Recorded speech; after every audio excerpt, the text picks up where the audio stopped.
السلام علیکم پیارے بچوں، کیسے ہیں سب؟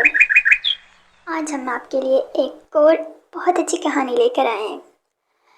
کہتے ہیں جب گیدڑ کی شامت آتی ہے تو وہ شہر کا رخ کرتا ہے، مگر جب میاں کنجوس کی شامت آئی تو ان کی بیوی نے ان سے آموں کی فرمائش کر دی۔ میاں کنجوس کا اصل نام حامد خان تھا، مگر محلے کا ہر چھوٹا بڑا کنجوسی کی وجہ سے ان کو میاں کنجوس کہتا تھا۔ خیر، میاں کنجوس نے فرمائش سن تو لی، پھر بہت ہمت کر کے اپنے صندوق میں سے کچھ پیسے نکالے اور بہت شان سے اپنی جیب میں رکھ کر بازار کا رخ کیا۔ سب سے پہلے ایک آم والے کے پاس پہنچے اور دام معلوم کیا تو پتہ چلا کہ 150 روپے کلو۔ یہ سنتے ہی میاں کنجوس کانوں کو ہاتھ لگاتے ہوئے بولے، ارے بھائی اتنے مہنگے، کچھ تو کم کرو۔ یہ سن کر آم والے نے جواب دیا، اس سے سستے لینے ہیں تو آگے جاؤ۔ میاں کنجوس فوراً آگے ہو لیے۔ آگے چل کر دام دریافت کرنے پر معلوم ہوا کہ آم 150 روپے کلو ہی ہیں۔ دام سن کر کنجوس میاں بڑا برا سا منہ بنا کر اس سے بولے، خدا کا خوف کرو، اتنے مہنگے آم بیچتے ہو، اتنا عمدہ مال سستا نہیں ملے گا۔ آم والے نے کہا۔ اب میاں کنجوس ایک اور آم والے کے پاس پہنچے۔ آموں کی حالت قابل دید تھی، پچکے گلے سڑے جن سے رس بہہ رہی تھی، ہزاروں کی تعداد میں مکھیاں بنبنا رہی تھی۔ میاں کنجوس نے پوچھا، بھائی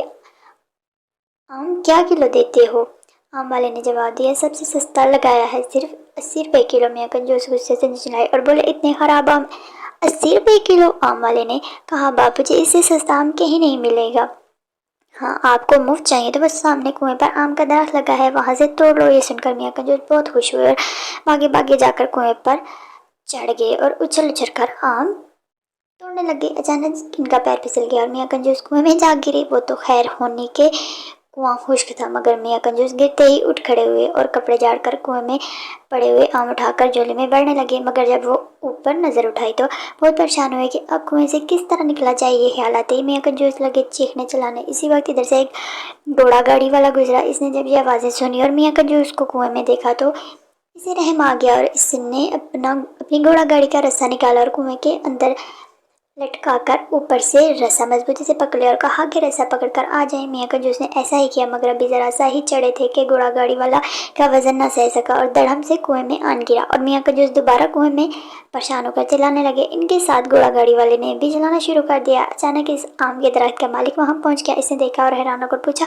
کہ تم دونوں کنویں میں کیا کر رہے ہو؟